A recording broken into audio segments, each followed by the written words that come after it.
Welcome to Tender Heart. Text messages that broke my heart. Paul finally got into the shower. And this time, he forgot to take his cell phone with him, which he usually does. He never goes anywhere without his phone, and I didn't really care.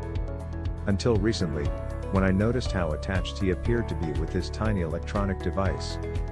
Of course, I knew about his gaming problem. He spent his monthly salary on computer and mobile phone games, and it was his only hobby, playing with his games. He would laugh and cuss out loud, depending on the result of the game he's playing. "Can you please go somewhere else to play your game?" "I'm working," I told him. "I can't concentrate. It's the weekend." "Why are you still working?" He would complain. "There's just so many things to do. Plus, the promotion," I explained. "All right." He would then go to the living room to continue his games, where I'd still hear his annoying reactions, leaving me more frustrated than ever. Why do gamers have to express their emotions by yelling onto the phone? Even I couldn't understand. One time, I thought of throwing away his phone. When we were still dating back in college, his addiction to his phone wasn't really that bad. We would do other things such as going to the mall, shopping and eating together, but after 7 years of marriage, along the way, we've somehow grown apart. We were 22 when we got married, and since he's my first boyfriend, I'd have to admit that I hadn't explored the world, and yet, I decided to settle. It was a reasonable thing to do. I was a competitive woman. Among my friends, I wanted to have the best career and the best married life. I wanted to be the most stable. I've achieved it all at such a young age. Or at least that's what everyone thought. Or how I claimed it to be. I worked in this reputable company for 12 hours a day. Sometimes, I'd bring work home. Paul had always been supportive. Maybe, he once asked me to work less, which I shrugged off. I had to keep going, or everything else would fall apart. A couple of months ago, I finally got the promotion. After working for 5 years, I'm now the general manager in the company. To celebrate, we went to one of the famous restaurants in the city. I thought, finally, I could rest for a bit. But that night did not end as I imagined. I thought we'd drink wine and have sex, something we haven't done for a long time. "Why are you always on your phone?"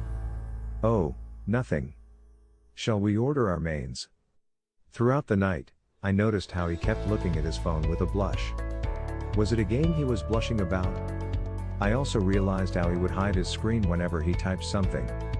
"Who are you talking to?" He responded abruptly, shrugging off my question. "Nothing." I ignored how he was quiet during the whole meal. Not that he wasn't in the mood, maybe preoccupied. "How was work, by the way?" He sighed. "Good. Nothing new. Do you remember our best friend, Alicia? Their family is going to Japan for the holidays. I thought we could also plan a getaway. Japan would do. Or maybe Canada? I've wanted to visit Mom there. The past years have been so busy that we never had the chance to explore. When would that be? I need to check if I can spend my holiday leave." "Why not?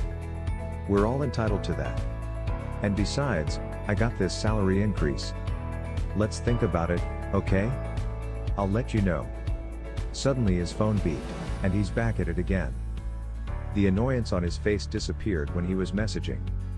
I tried looking over to see who he was texting, but he backed away, avoiding me and said, "Please.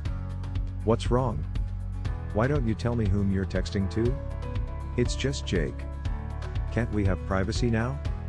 Jake's his best friend, whom he always plays with. He was also the best man at our wedding. "I'm sorry," I whispered. Maybe it was really Jake, and they're discussing something that's meant for them. That night, when we slept together, I tried initiating love. And to my surprise, he refused. I asked him what's wrong, but he told me to go back to sleep. Maybe tomorrow? I'm exhausted. This cycle went on and on. I observed how my husband would always be on his phone. No more yelling over games anymore. No more sex on the bed, too, no matter how much I push. Once, I got an opportunity to glance secretly while he was keying his password on his phone. And now's the perfect chance to see what he's been up to. I could hear my heart thumping out of my chest. Both my hands were sweating as I keyed in his password. I got through.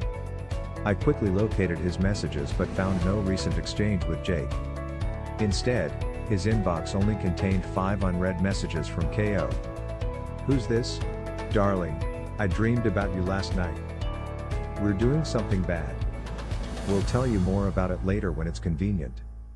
Have you eaten yet? I can't wait to have you in my arms again. By the way, that gift you sent me. The bra fitted me perfectly. Here's a picture.